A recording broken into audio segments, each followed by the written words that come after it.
Halo teman-teman Bapak Ibu, kembali lagi di Logic Trade. Selamat malam, selamat berakhir pekan. Oke, pada kesempatan kali ini seperti biasa di akhir atau di hari Minggu, di ujung minggu ini, kita akan membahas mengenai saham-saham menarik dan low risk yang dikumpulkan oleh market maker dalam satu minggu perdagangan kemarin. Oke, tidak perlu berlama-lama lagi. Apa saja sahamnya? Mari kita mulai.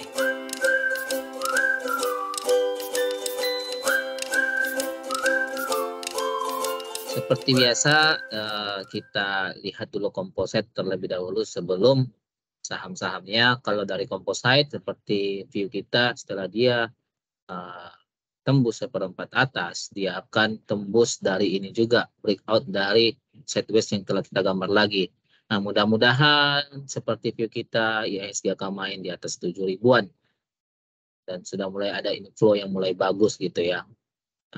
Yang kita dulu bilang sekarang waktunya main beli IHSG di seperempat bawah setelah tembus, sekarang udah mendulang cuan yang bagus juga untuk high cap atau big cap sahamnya. Itu saja untuk composite. Untuk IHSG view kita akan tetap sama, akan main di atas 7 ribuan, kita percaya akan itu. Nah, berikutnya kita review dulu saham-saham yang kita rekomendasikan minggu kemarin. Ada kemarin itu ada Apex, Molly, Gia, sama NCKL. Seingat saya ini cuan semua. Happy cuan lah duluan. Happy cuan untuk semuanya ya. Sebelum kita mulai, kita lihat dulu. Apex ya, kita review. Apex sebenarnya masih di situ aja, tapi kalau yang scalper sudah cuan di sini sekitaran 6% lebih sudah cuan. Kita masuk di 206, sudah 6% lebih cuannya. Kalau dia berhasil masuk ya 6% lebih cuannya ketika dikasih 204 close di hari Selasa. Rabunya ditarik dan sekarang dia masuk lagi di area buy-nya ya. Kalau saya kumpulkan lagi kalau menurut saya. Nah, ini masih bagus dan masih ada akumulasi juga di sini. Dan kita lihat di sini ternyata dia juga mencoba breakout dari trend line-nya, mencoba breakout dari triangle yang kita gambar, dan sekarang dia retest lagi untuk membuat kekuatan baru ya. Oke, itu untuk Apex. Happy cuan yang udah TP di hari Rabu. Berikutnya adalah kemarin itu Molly, Gia, sama NCKL. Molly ini kita, wah, cuan gede di sini, melimpah. Bagi yang scalper maupun swing, kena semua. Kalau yang swing bisa sampai 36%-an lebih ya. Kalau yang ngambil kemarin ya, apalagi berhasil ngambil di 304, lebih dari 36%. Happy cuan, dan ini sangat menarik gitu. Nah, intinya sudah kena target TP kita. Sekarang yang masih hold, silahkan pakai trailing stop masing-masing. Kita hanya berikan view saja, bagaimana TP-nya, mana cut-loss-nya. Actionnya itu dari Bapak Ibu gitu ya, mau ikuti atau tidak gitu. Tapi saran saya sekarang pakai aja trailing stop lagi gitu. Berikutnya adalah Gia. Gia juga langsung ngegas, seingat saya juga, dan sudah TP kita di 5. Udah bisa TP di sini. Kalau mau ikuti plan ini juga nggak apa-apa. Tapi yang sudah TP di sini di hari Selasa, di hari Rabu, happy cuan. Luber juga bagi scalper di Gia ini ya.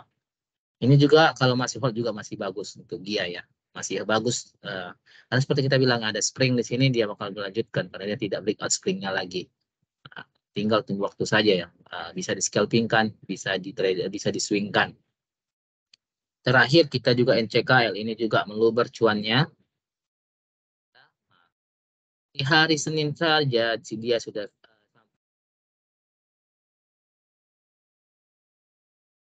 happy cuan. Kalau yang ngambil kemarin, ngambil kemarin ya happy cuan. Dan yang masih hold, pasang saja trailing stop. Ada kemungkinan dia akan membuat, dia akan break 12.000, 1.200-an ini. Ada kemungkinan dia akan break itu. Kemungkinannya besar karena sentimen nikel sekarang sudah mulai lebih bagus lagi, apalagi percepatan hilirisasi dari komoditas gitu ya. Oke, berikutnya yang ditunggu-tunggu saham aja, saham apa yang perlu kita perhatikan untuk minggu depan? Pertama yang pasti adalah tetap kita kumpulkan Apex. Kemarin kita rekomendasikan, sekarang juga tetap Apex. Trade-nya tetap sama, bisa di-scalpingkan, bisa masuk di 208-an. Ini bisa masuk. Nah, sih kalau mau swing ya ikuti kita itu bisa di 2234 gitu. Mau di-scalpingkan juga oke, tidak apa-apa. Mau di hold juga tidak apa-apa. Nah, untuk alasan pembelian Apex sudah kita beritahu di video sebelumnya, bisa ditonton. Berikutnya apa lagi? Ya itu adalah IPTV. IPTV apa syaratnya? Kalau ya apa syaratnya? Kenapa kita beli? Kalau yang nonton video gocapan kita ini semua, yang nonton video gocap, ini ada IPTV, FVCT, sama SKMI, semua udah cuan ya. IPTV juga udah cuan, apalagi FVCT kan. IPTV sekarang udah mulai bagus juga, cuan. Di sini kita jelaskan kenapa kita masuk IPTV gitu ya. Dan sekarang baru-baru ini berita katalis IPTV muncul lagi yang baru, jadi ini lebih menarik lagi. Kita udah bahas di sini sebelum mulai ramai diperbincangkan, sekarang sudah mulai ramai diperbincangkan dan volumenya sudah mulai ada lagi. Dari kecil-kecil kemarin kita masuk, sekarang udah mulai membesar dikit. Jadi transaksinya sudah mulai ada. Dan sebagai info ini dikumpulkan oleh AZ ya. AZ dan CP dikumpulkan IPTV ini. Jadi ada akumulasi dan harganya belum naik tinggi. Untuk trade-nya, gimana trade-nya itu bisa baca, bisa tonton lagi di saham-saham gocapan kita. Gimana setup-nya ya. Terserah teman-teman, kita bilang aja IPTV ini bagus. Tapi target terdekat 65. Mudah-mudahan sampai, tergantung marketnya. Tapi dari inflow ini, dari akumulasi ini, pasti, bukan pasti, sepertinya market akan mendukung, sepertinya. Tapi ingat tetap keputusan jual beli ada di Bapak Ibu. Berikutnya apalagi yang bagus? Selain itu ada yang namanya ISSP.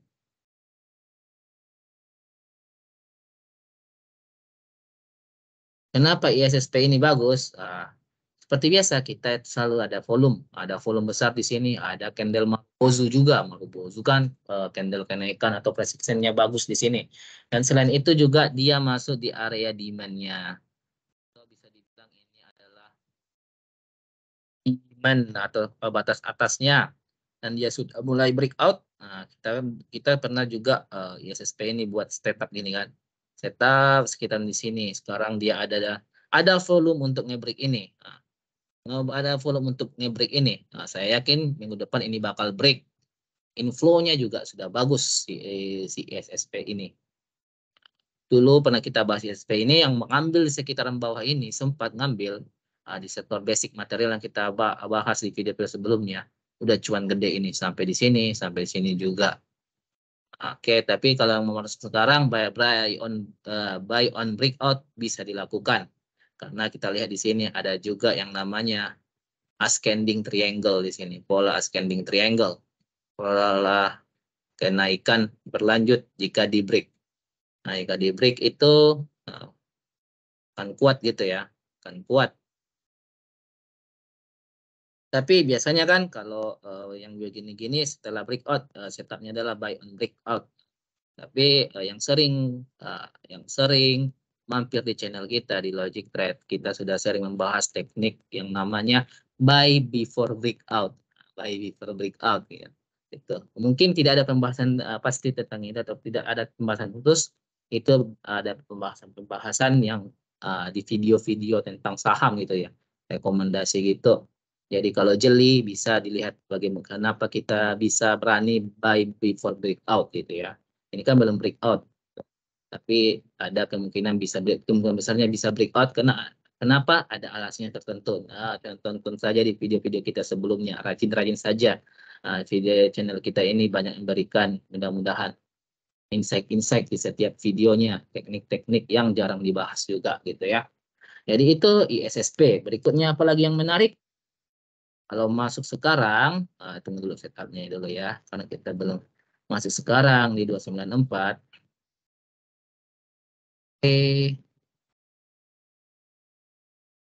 Buat ada break 288 buang, bisa TP di sini di 308. TP dekat 308 ya, 308 TP. Sangat menarik 1:2. Oke, itu TP dekat. Untuk TP sebenarnya itu tergantung teman-teman, keikhlasannya, keserakahannya, tergantung teman-teman Bapak Ibu. Ya, apalagi yang berikutnya adalah yang namanya saham MAPI. Kenapa ini menarik? Karena menarik bagi saya ini menarik karena di sini power sellingnya sudah mulai mereda, bahkan sudah mulai sideways sekarang. Nah, ini kita tahu ini terjadi karena adanya kita catat dulu ya. Kemungkinan besarnya terjadi karena adanya aksi boykot terhadap terafiliasi, dicurigai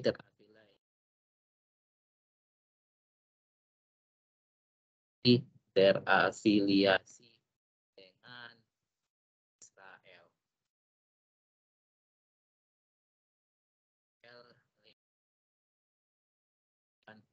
Genosida di Palestina. Jadi dicurigai adanya aksi boykot terhadap produk yang dicurigai terafiliasi dengan Israel yang melakukan terhadap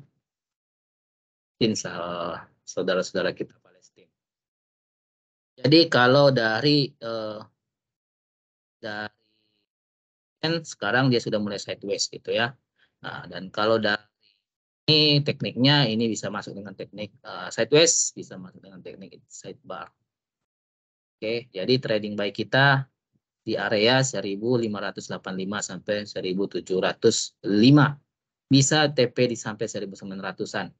Jadi kalau kita bisa dapat di bawah sini, kalau yang sabar ya, kalau yang mau agresif juga tidak apa-apa. Tapi rewardnya bakal kurang menarik kalau yang agresif. Kita bisa buang kalau dia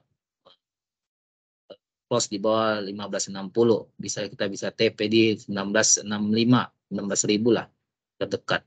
1.000 terdekat, risk rewardnya sangat menarik.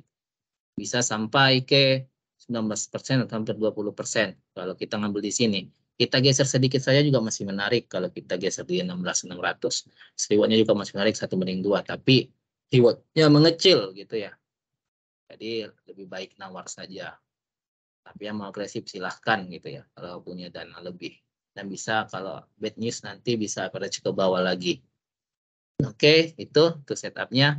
Itu dari sideways-nya. Dan juga kita bisa lihat di sini juga transaksinya lebih ramai dari biasanya. Volume ini menunjukkan transaksi lebih ramai dari biasanya, apalagi ini volume merahnya banyak, aksi penjualannya juga cukup masif. Dan sekarang penjualannya sudah mereda, volume-volume ini nanti akan tergantikan dengan volume-volume untuk menutupi ini. Kalau bisa dilihat, teman-teman bisa lihat di sini juga ada yang namanya potensi spring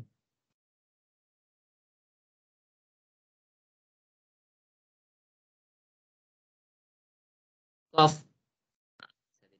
Ini setelah dia turun dan volumenya meramai, ini potensi besar wyckoff off dan dia eksternal dia adalah uptrend dan dia buat sungai di sini ya. Jadi ada potensi ini. Ingat kita cuan besar wyckoff off di LP kita cuan besar wyckoff off di sini, wyckoff off spring di DKFT off di DKFT, di BRMS juga dulu sekali sebelum kita bahas mengenai spring. Jadi itu juga potensi wake off.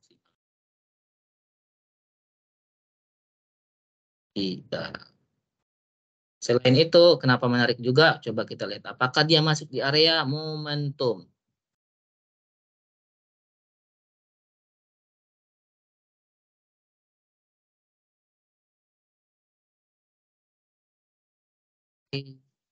Guys, oke, ternyata dia masuk area momentum. Nah, ini area momentum dia juga masuk di 1690-an, masuk di area baik kita juga area momentumnya.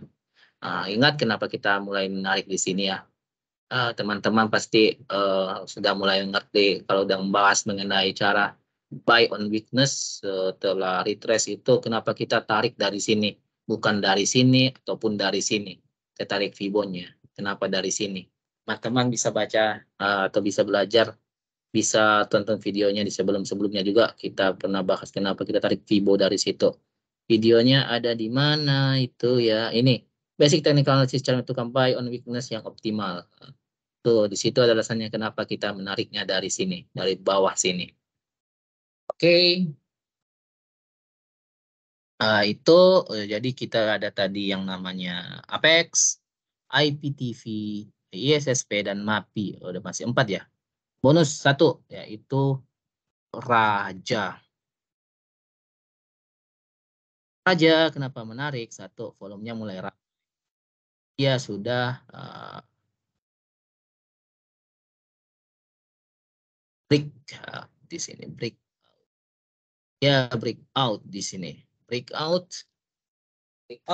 berarti dia bakal retrace dulu. Kalau secara chart pattern dia targetnya di 1:1 kan. Nah, double bottom. 1 dia akan secara chart pattern targetnya bisa sampai ke ya sini di 12 di 1270-an. Nah, ya pas di sini. Turun sini. Nah, secara chart pattern targetnya di situ. Oke. Nah, dan kalau bagaimana masuknya, ingat tekniknya masuk gimana? Dia break di sini kan. Break berarti kita bisa estimasi masuk di push. Bukan salah. Terus kalau dia high-nya di sini bisa kalau dikasih ya, area momentumnya bisa sampai di 1975 sampai 1950 area momentumnya 1950. Ternyata kemarin dikasih retrace 1995 bawah 0,5 lah intinya area momentumnya ya. Ternyata kemarin dikasih tapi mungkin kita belum call, tapi tidak apa-apa, tunggu saja. Kalau yang mau ambil di 1000-an juga tidak apa-apa. Yang penting kalau kita masuk di segini, keseliwatnya bisa sampai di, kalau ini ya kita main tidak agresif ya. Kita main di sini, ya cut di sini aja. Kalau close di bawah ini, dan ini, kalau close di bawah ini, oke, targetnya bisa sampai sini. Target terdekat 1200, risk reward menarik 1:4 ya. Kalau secara zoom out lagi, ini sideways. Setup sideways bisa kita masukkan lagi di sini kalau kita zoom out. Ingat setup sideways yang sering kita bahas juga, kita berikan input 1/4 atas, 1/4 bawah. Kalau sering yang channel kita pasti bisa lah. Lihat setup sideways juga di 1/4 bawah itu 1950. Area momentum kita juga 0,786 sampai 975, 0,618 ini 950 paling rendah. Setup sideways juga cocok di sini. Jadi berbagai macam teknik menunjukkan area buy yang optimal yang sama gitu ya di 1950 sampai 1975 gitu. Oke, teman-teman ingat itu saja dulu untuk kali ini disclaimer. Keputusan jual beli ada di Bapak Ibu. Terima kasih sudah like dan subscribe ataupun share video ini. Tetap lanjutkan. See you di video-video berikutnya. Bye-bye.